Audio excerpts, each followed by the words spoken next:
Si je vous dis la histoire la plus flippante de Twitter, vous allez répondre quoi? Je m'en fous. Moi, je vais vous répondre l'histoire horrible de Snake Russell. Alright, bonsoir, bienvenue dans Thread Paranormal.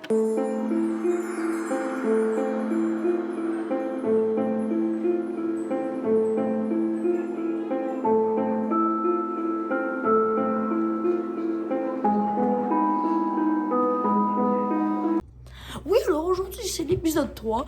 La dernière fois, j'ai dit que ça allait être le dernier épisode, sauf que c'est pas le dernier épisode.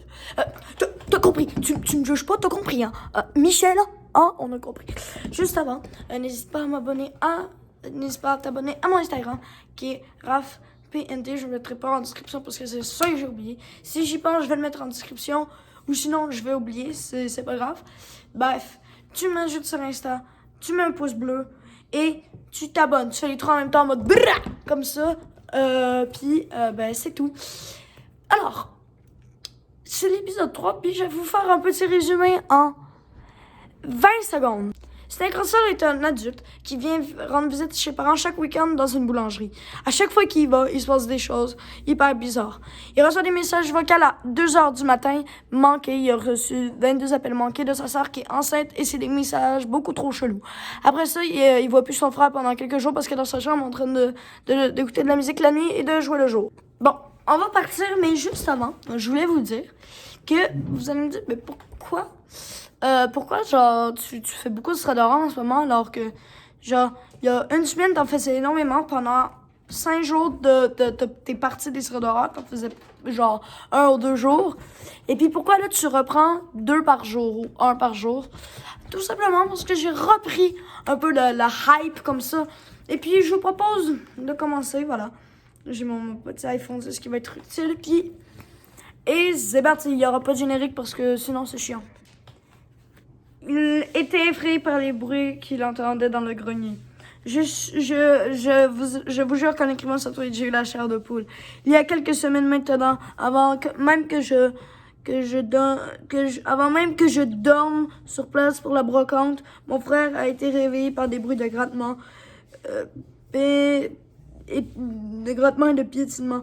Il n'y avait d'abord pas prêté attention. C'est ce que j'aurais fait, hein.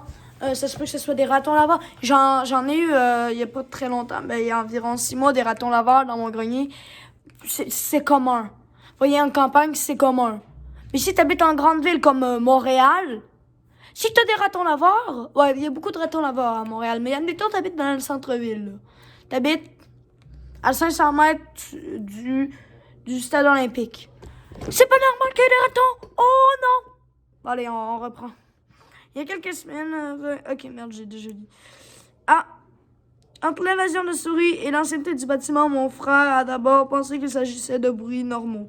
La théorie des rongeurs a été écartée et les bruits prenant plus d'ampleur, il a fini par concevoir que quelque chose se passait. Le pire, c'est que ça m'a brisé le cœur. C'est que mon frère est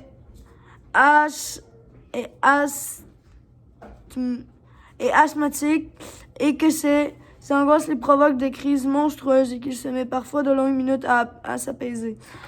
C'est horrible! Non, tu fais pas ça, c'est horrible. Il n'a pas osé monter au grenier depuis la brocante. Au terme de la conversation, il m'a appris l'existence d'une pièce au dernier étage dont j'ignorais l'existence. Je suis montée avec lui, j'ai toujours été très impressionnée par l'ancienneté du bâtiment qui abrite la boulangerie de mes parents. L'expression « les murs ont été l'histoire à raconter » prend tout son sens ici. Et je vais vous dire un mot que vous retenez dans votre tête, vous allez le retenir. Et là, vous allez flipper. Suicide collectif. Pas par le tweetos. Hein? Vous allez voir, la famille Lézard.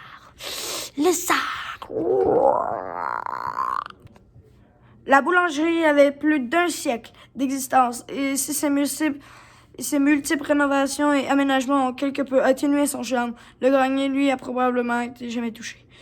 Et j'avoue que c'est horrible. Attendez, je vais vous montrer une photo. Attendez.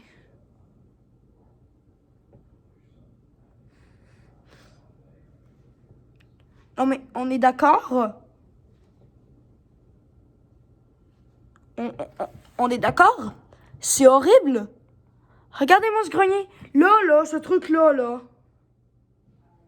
Je suis désolée, mais moi, s'il n'y a pas un tueur en série au bout, je sais pas. Mon frère m'a montré une porte qu'il n'avait jamais eu la curiosité d'ouvrir. Et j'avoue, là, c'est un peu un côté urbex. Non, mais tu vois, moi, le Grand JD, tu devrais aller visiter ça. Non, il me regarde pas, merde. OK. Les vidéos parlent d'elles-mêmes. Et puis là, on a une vidéo. Celle-là, je la... Voilà.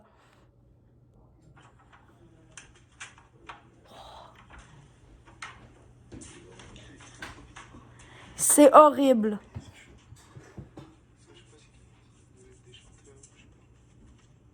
Regardez-moi, c'est dégueulasse.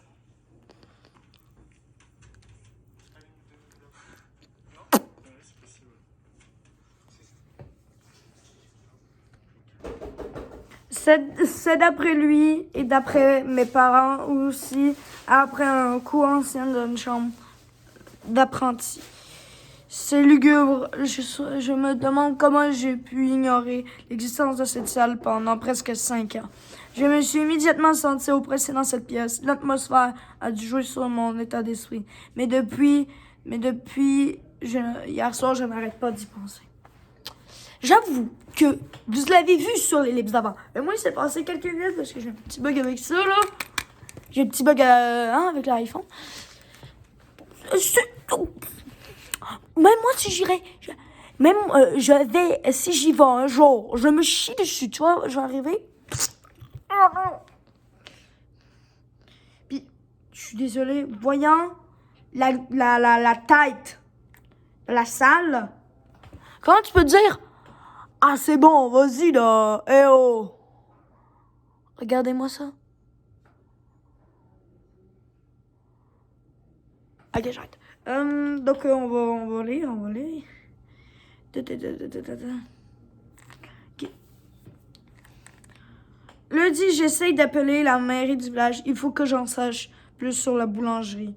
Je suis crevée. En attendant lundi, il faut que j'essaie de prendre un peu de recul sur tout ça. Je tag une fois...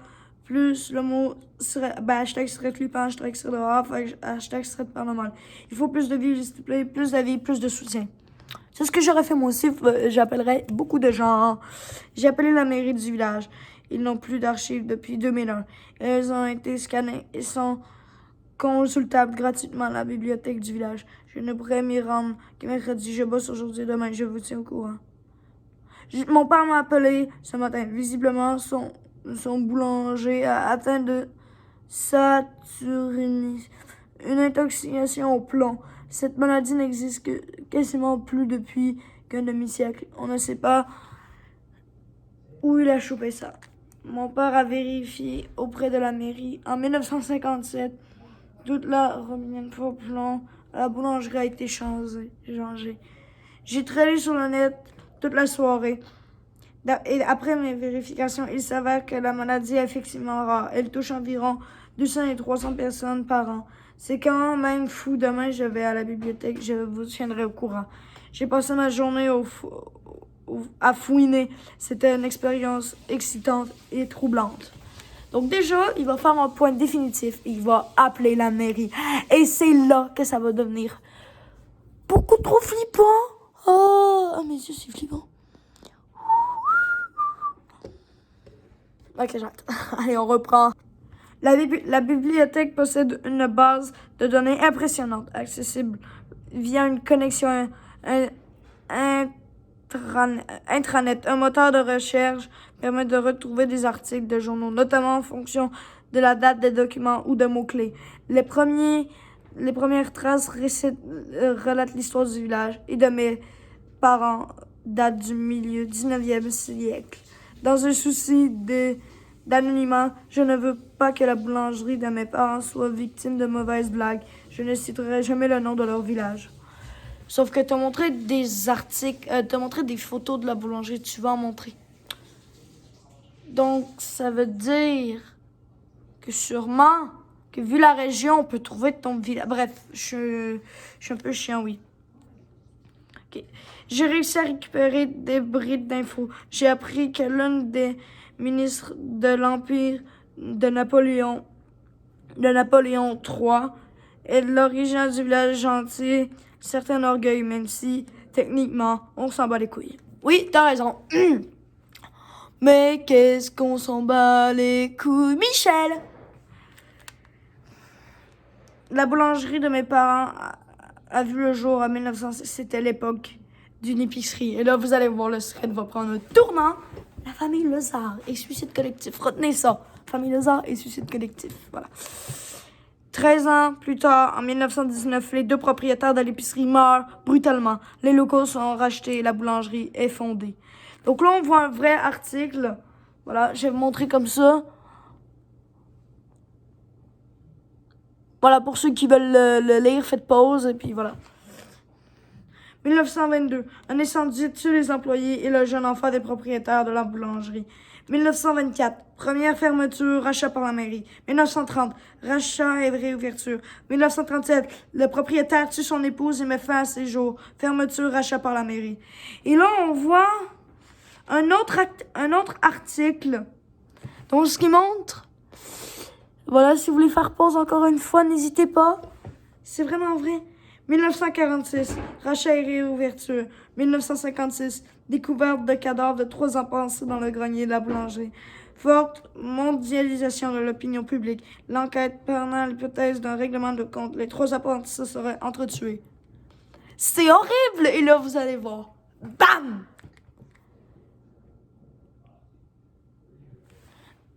Et là, nouvelle mort.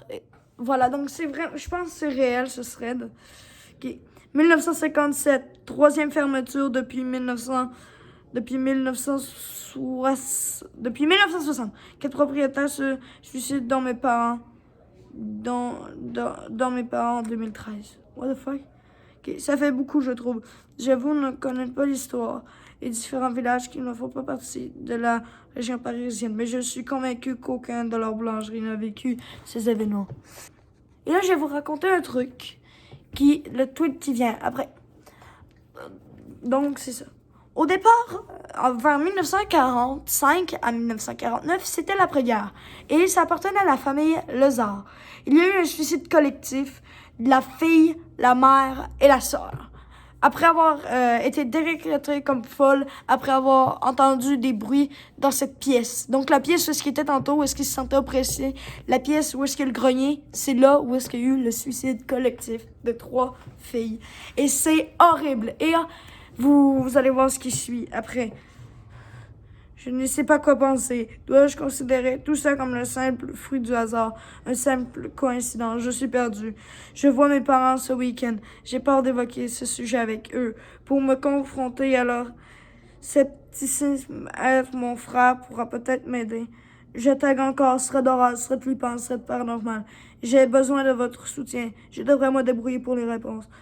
La suite ici, je vais chez mes parents cet après-midi. Je vais passer l'après-midi avec mes parents. Je ne sais pas si j'aurai le courage d'évoquer mes récentes découvertes.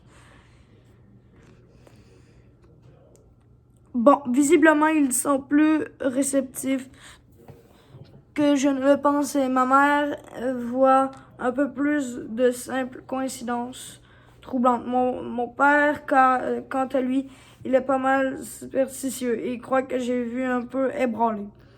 Il croit que je l'ai un peu ébranlé. Je m'attendais vraiment à ce qu'il m'envoie chier. J'aurais préféré peut-être.